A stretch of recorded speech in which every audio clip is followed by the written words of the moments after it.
Alors aujourd'hui, on va plonger dans une histoire de microbiologie qui est, c'est une véritable saga familiale. On va suivre deux cousines bactéries. Elles se ressemblent beaucoup par la forme, mais alors, leur mode de vie, c'est le jour et la nuit. Et pour commencer, une petite énigme. Quel est le point commun entre de l'urine de rat et l'une des infections sexuellement transmissibles les plus redoutées de l'histoire? Ça paraît n'avoir aucun rapport, hein? Eh bien, la réponse est assez surprenante. Le lien, c'est tout simplement leur famille. Ces deux-là font partie du même clan, la famille des spirochètes. Ce sont des bactéries qu'on reconnaît tout de suite à leur forme incroyable, en spirale. Imaginez un tire-bouchon, mais à une échelle microscopique. C'est vraiment ça, leur signature. Bon, maintenant qu'on a planté le décor, allons-y. On va se pencher sur l'histoire de nos deux cousines, issues de cette famille si particulière et qui ont pris des chemins mais alors radicalement opposés. Alors, pour être un peu plus technique, mais juste un peu, les spirochètes, ce sont des bactéries qui sont à la fois super flexibles et très mobiles. C'est justement leur forme en hélice qui leur permet de se déplacer comme ça. Et les deux stars de notre histoire aujourd'hui, ce sont les genres Leptospira et Treponema. Et c'est vraiment là que tout bascule, que leurs chemins se séparent. D'un côté, on a une bactérie qui adore la vie au grand air, dans la nature, et de l'autre, une qui est complètement dépendante de nous, qui ne peut survivre qu'à l'intérieur d'un hôte humain. Là, le contraste est saisissant. La leptospira, on pourrait dire que c'est une baroudeuse. Elle s'épanouit dans l'environnement, l'eau, la terre, et elle squatte principalement chez le rat, son réservoir préféré. Et de l'autre côté, on a la Treponema pallidium. Elle, c'est tout l'inverse. C'est un parasite exclusif à l'être humain. Une fois sortie du corps, c'est fini pour elle. Elle est super fragile, elle ne survit pas. Imaginez un peu le monde de la leptospira. C'est un monde humide, un peu boueux. On va la retrouver dans les marais, les étangs, même dans les égouts. Les animaux, et en particulier les rongeurs, l'éliminent dans leur urine. Et hop, ça contamine tout l'environnement. Et le pire, c'est qu'elle peut y survivre pendant un bon bout de temps. Maintenant, passons au monde de la Treponema. C'est beaucoup plus confiné. On la trouve en masse dans les lésions des personnes infectées, collée aux muqueuses, et elle est d'une fragilité incroyable. Le moindre contact avec l'air, un peu de sécheresse, un antiseptique tout bête, et c'est la fin. C'est vraiment ce qu'on appelle un parasite ultra spécialisé. Bon, des habitats aussi différents, ça implique forcément des manières très différentes de nous atteindre, n'est-ce pas? C'est logique. Alors voyons un peu comment chacune s'y prend pour nous infecter. Avec la leptospira, l'infection, c'est quasiment toujours un accident de parcours. On parle de transmission indirecte. Le scénario classique, c'est quoi? Un animal infecté urine, ça contamine un point d'eau ou de la terre, et puis quelqu'un entre en contact avec ce milieu, en se baignant ou pendant son travail. La bactérie, elle, n'attend que ça. La moindre petite coupure, la moindre éraflure pour s'infiltrer. Pour la Treponema, c'est une toute autre affaire. Oubliez l'environnement. Ici, pas d'intermédiaire. La transmission est directe, d'humain à humain.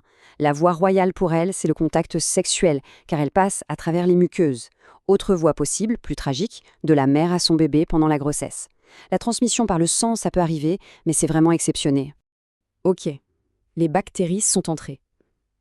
Et maintenant, qu'est-ce qui se passe?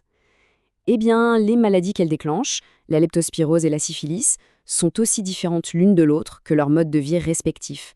C'est la suite logique. La leptospirose, au début, c'est très piégeux. Ça ressemble à une bonne grosse grippe, donc difficile de mettre le doigt dessus tout de suite. Le problème, c'est que ça peut virer à la catastrophe, avec une forme grave, avec jaunisse et hémorragie. La syphilis, elle, annonce son arrivée de manière très claire. Un unique ulcère, qui ne fait pas mal du tout, qu'on appelle le chancre. Et il apparaît pile à l'endroit où la bactérie est entrée.